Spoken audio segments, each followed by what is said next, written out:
All he wanted was some chicken, but a 49-year-old Florida man came face to face with danger on Sunday instead. Luckily, he was able to defend himself and teach a carjacking punk a lesson because he had his firearm with him. This is another case of a good guy with a gun protecting himself from harm that the mainstream media would rather you not hear about. Leon Anthony Ducely was headed into the new Texas Fried Chicken near the mall at Millenia in Orlando around midnight when he was approached by an alleged carjacker, later identified as 36-year-old Jan Demetri Goodman, who he said assaulted him as he walked into the business, the Orlando Sentinel reported. Ducely, who has a valid concealed carry permit, stood his ground and shot Goodman. When police arrived at the scene, they found Goodman unresponsive. Police unsuccessfully attempted to resuscitate Goodman before he was transported to Orlando Regional Medical Center, where he was pronounced dead. Goodman had an arrest sheet a mile long that included selling marijuana, evading police officers, resisting arrest, possession of drug paraphernalia, driving with a suspended license, and violation of probation, according to arrest facts. And this shooting was not the first of its kind this year.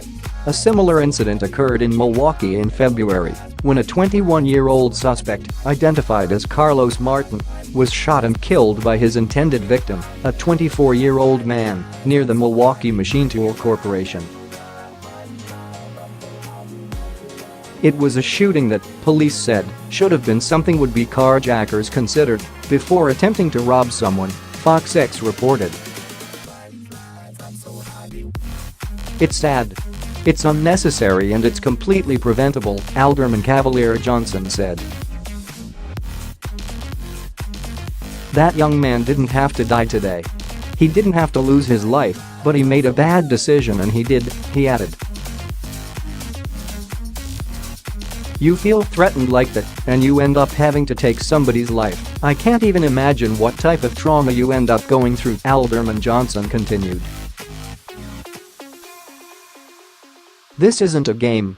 This isn't live-action Grand Theft Auto. You don't respawn after you're dead. Many workers in the area said that carjackers were a common issue and that many of them were concealed carry permit holders. The shooter, in this case, also had a permit. It's really dark over here, and early in the morning, it makes you a little nervous and scared now to come into work that early, Lee Williams told Fox 6. He was protecting himself basically. It's a war zone, so you're used to carjackers. You're used to murderers. You gotta watch out for stuff like that. If not, you're a victim. I'm not trying to be a victim, Gabriel Alwyn said, adding, I think everybody around here pretty much carries. We got guys that carry here, and I've told them, when we pull in here and we're waiting, put it right on your lap. Put it on your lap, and we face the gate. We back in, so our fronts are facing the gate open. Everything is conscious of what's going on in this area. In that case, the suspect was armed with a gun. The details of the Florida case are not currently known. But this is what liberals cannot comprehend about the right to bear arms. If the victim in Sunday's attack had waited for police, he would have gotten carjacked first and possibly murdered.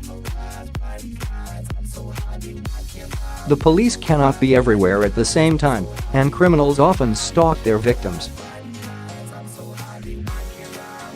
They search their surroundings and wait for a time when police are not around to strike. This is the reason that Americans fight hard for their right to bear arms. In that microsecond, the victim has the opportunity to fight or be killed. The Second Amendment affords American citizens the right to defend themselves. It is a right, not given by the government but by God, and enshrined in the Constitution, to not be taken from us. If liberals want to rely on the kindness of their attackers to not murder them, they have that right. But to attempt to take the right to self-defense from other Americans is unconscionable.